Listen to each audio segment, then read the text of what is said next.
Gazette du Togo, une vision sur l'actualité togolaise et sur le monde. Je voudrais qu'ensemble nous puissions analyser la situation actuelle.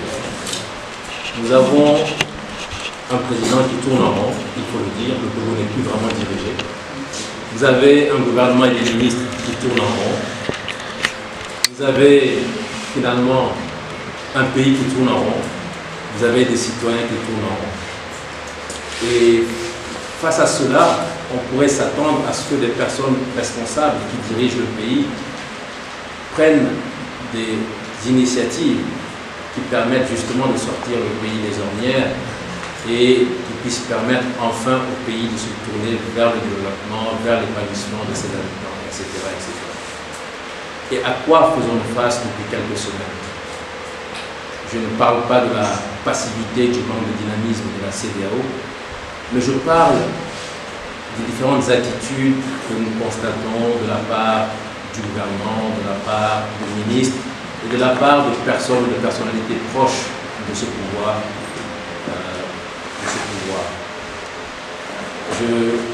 Vous avez vous-même assisté à la conférence de presse du gouvernement. C'était une situation vraiment abracadabrante. Vous avez vu les sorties de certains ministres, je ne vais pas les citer, de l'incongruité, de l'incurie, de l'incompétence, beaucoup de contre-vérités. Certains ont même parlé de fake news. Vraiment, ils se sont spécialisés dans cela. Vous-même, vous avez vu ce qui se passe par rapport au recensement. On enrôle des enfants. Des personnes se font enrôler plusieurs fois. Et il est clair aujourd'hui, aussi bien pour l'opinion nationale que pour l'opinion internationale, que c'est le gouvernement togolais qui est faussaire. C'est le gouvernement togolais qui est dans l'illégalité. C'est le gouvernement togolais, le pouvoir togolais qui est dans l'illégitimité et qui fait tout et tout et tout pour se maintenir au pouvoir. Et à partir de là, tout est possible.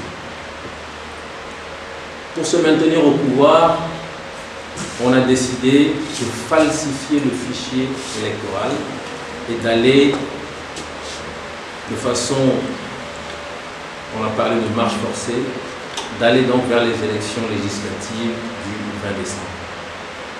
On a l'impression que pour le pouvoir togolais, la date du 20 décembre va permettre de siffler la fin de la partie, de siffler la fin de la récréation et de reprendre la main par rapport à tout ce qui se passe dans ce pays. Mais c'est une manière totalement fallacieuse d'analyser la situation du Togo, à supposer qu'on arrive vraiment à aller vers des élections législatives le 20 décembre, comme cela a semble-t-il été prescrit par la CEDEAO, dans les conditions que nous tous nous connaissons.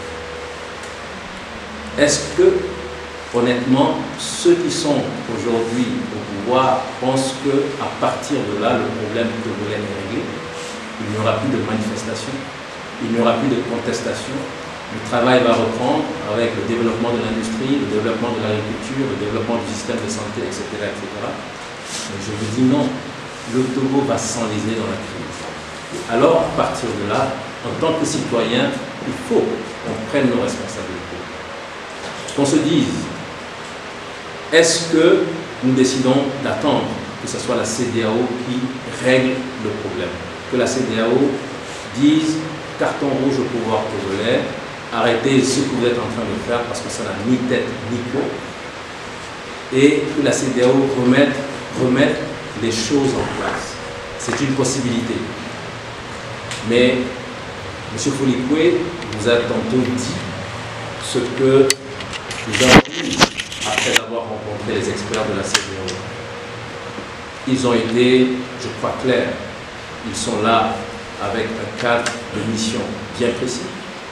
Ils vont parler peut-être de problèmes techniques, mais tout ce qui touche aux vrais problèmes politiques qui concernent notre pays, il est clair que ces experts de la CEDEAO ne vont pas mouiller le maillot à notre place. Et à partir de là, je me réfère au dernier forum organisé par le mouvement des forces vives, Espérance pour le Togo. Et nous avons, lors de ce forum auquel le Front citoyen togolais a participé et d'autres organisations ici ont participé, nous avons insisté sur la nécessité d'un engagement citoyen. Et tout ce que nous faisons aujourd'hui participe justement à cet engagement citoyen. Si nous appelons à une marche, ce ne sont pas simplement les responsables qui doivent aller à la marche, les responsables des organisations. Nous aurions pu dire, écoutez, monsieur le ministre, vos arguments sont totalement irraisonnés, vos arguments sont totalement fallacieux. Quand vous dites qu'il y a des zones qui ont connu des manifestations pendant 7 mois, donc il faut leur laisser encore 7 mois de répit. Mais si on tient compte même de cet argument, ça fait déjà plus de 7 mois qu'il n'y a plus eu de manifestation, monsieur le ministre. Et puis quand vous dites, point de départ, Begapoto, mais toutes les manifestations antérieures, justement, avaient pour point de départ Begapoto. Donc ces arguments, monsieur le ministre, sont totalement fallacieux. Nous le savons. Mais nous sommes, comme nous l'avons dit, dans une stratégie où chaque citoyen doit comprendre qu'aujourd'hui, il lui revient de faire sa part.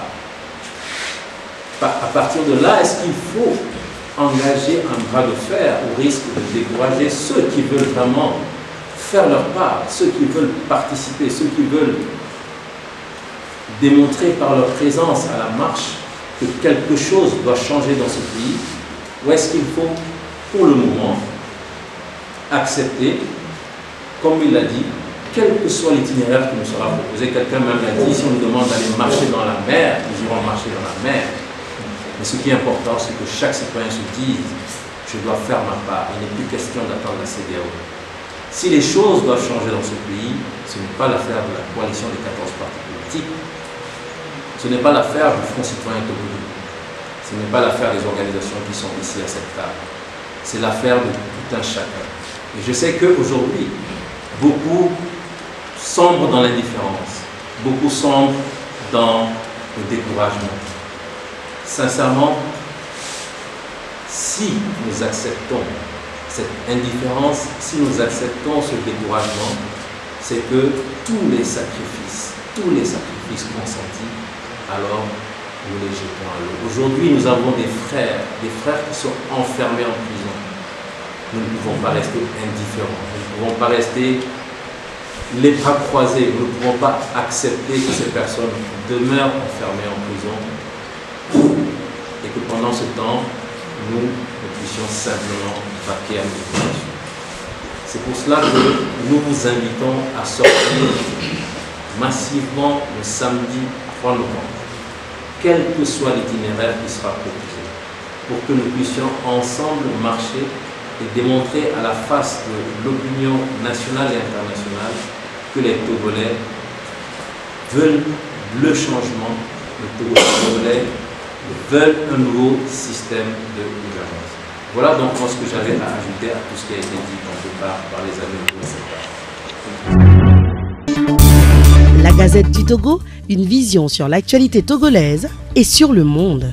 Rejoignez-nous sur le www.lagazettedutogo.com ou sur nos comptes Facebook, Twitter et YouTube. Pour tout contact, écrivez à contact@lagazettedutogo.com ou appelez le 92 80 88 53. La Gazette du Togo, c'est l'information en continu.